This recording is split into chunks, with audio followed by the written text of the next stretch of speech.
In a recent issue of Woodsmith magazine, we featured a campaign chair that had a hair-on hide leather seat. And while we took our hair-on hide to a professional leather shop to have it sewn, you can create the same type of seat using a vegetable tan leather and sewing it yourself. And that's what I want to show you today. And really all you need is a few simple tools. And let me show you what those are. So the first thing I'm going to use is a square. And I only need something fairly small, so this is a 5-inch square. I'm going to need an overstitch wheel, and that's going to be used to mark the stitching locations. I'm going to use an awl, and I'm going to use that to mark lines and pierce the leather where the stitches are going to go. And a V-groover. In addition, I'm going to use a little bit of contact cement and a pair of needles with some waxed nylon thread. Now, when you're making your seat, it's going to be a large piece of leather that has these straps cut. And I went ahead and cut a piece of leather that's the same size as the straps, and I'm going to show you on that. The first thing we need to do is we need to mark where we're going to pull this tail over to create the loop that will form the strap that will hold our seat to the frame.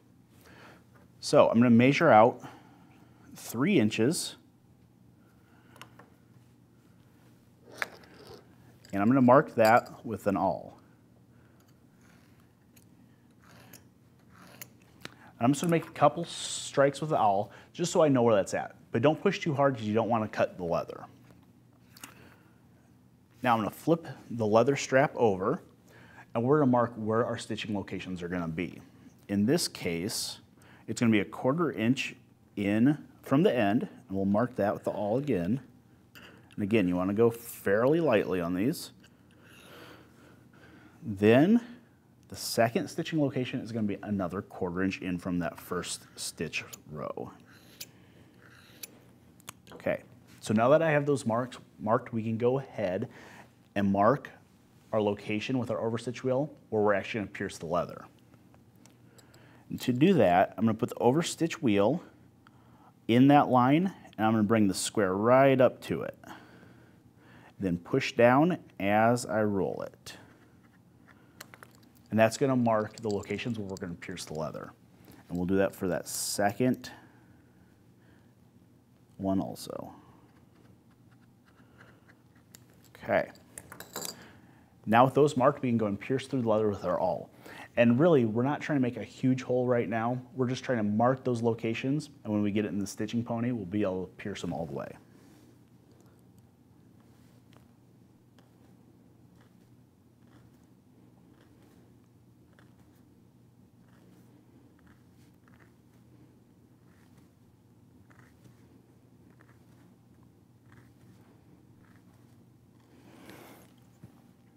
All right, now that I have those pierced, we can go ahead and cut a V-groove.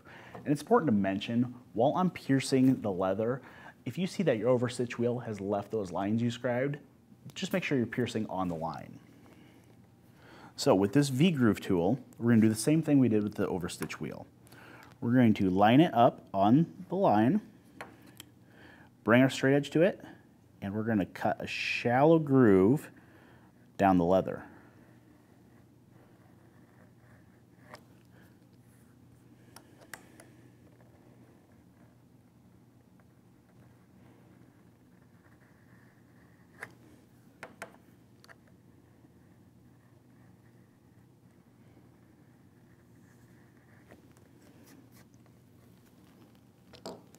Okay, and what those grooves are going to do is those are going to give us location. When we make our stitches, the stitches will actually sit below the surface of the leather. This protects the stitches, doesn't allow them to get snagged, and they won't wear through over time. So with those cut, we can go ahead and fold our leather over to form the loop. And what I'm going to do is I'm going to use a little bit of contact cement. And this is really just to hold this together while we're getting it in our stitching pony. Put a little bit on a brush. We'll brush it on. And it's all right if it goes a little bit into where our dowel will slide. It's not going to grab. So we want to go where our line is and on the tip of the leather.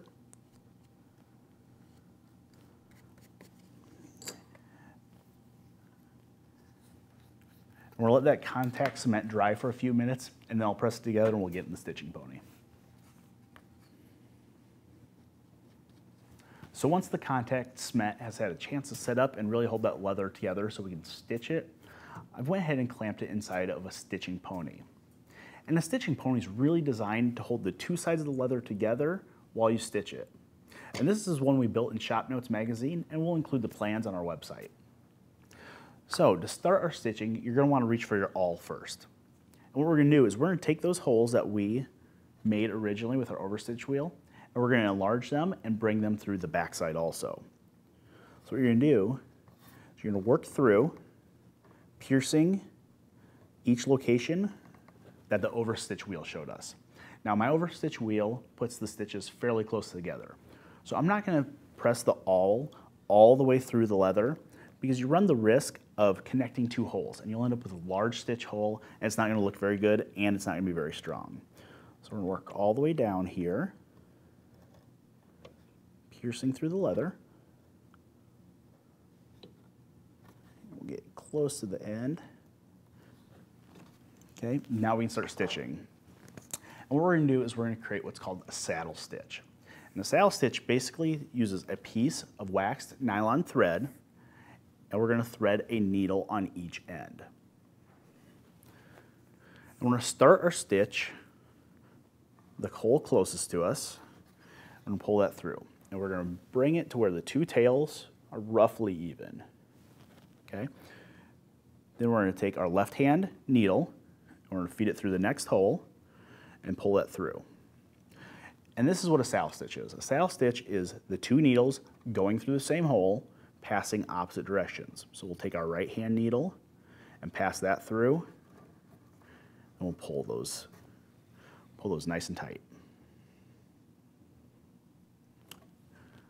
Once they're snug, all it is repeating the process. I do like to make sure I'm passing the same needle through the hole each time. It just gives you a little bit more uniform look on the stitches, although in this chair seat scenario with these straps, you won't see the stitches anyways, so it doesn't really matter. And we're just going to walk down the line, stitching as we go.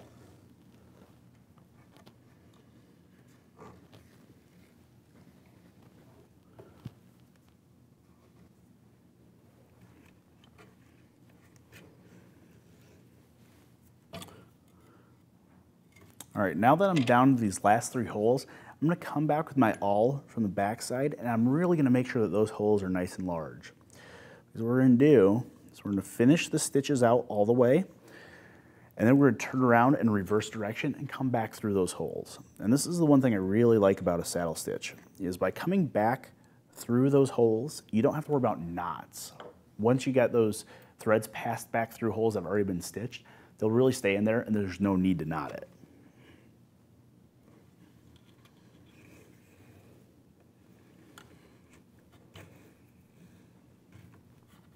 Okay, there's the last stitch. So we're going to just come back through and go right back where we just went. These might be a little snug. So if you need to grab a pair of pliers to pull the needles, feel free.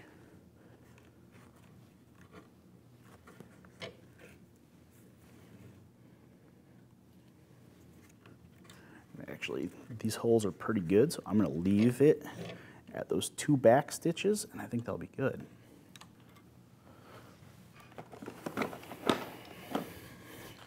So now we can just go ahead and trim that off nice and close.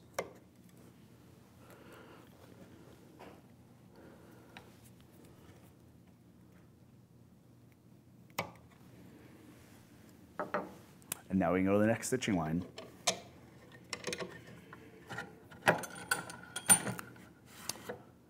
All right, and there we have it. Second stitching line is done. Let's see how our dowel fits.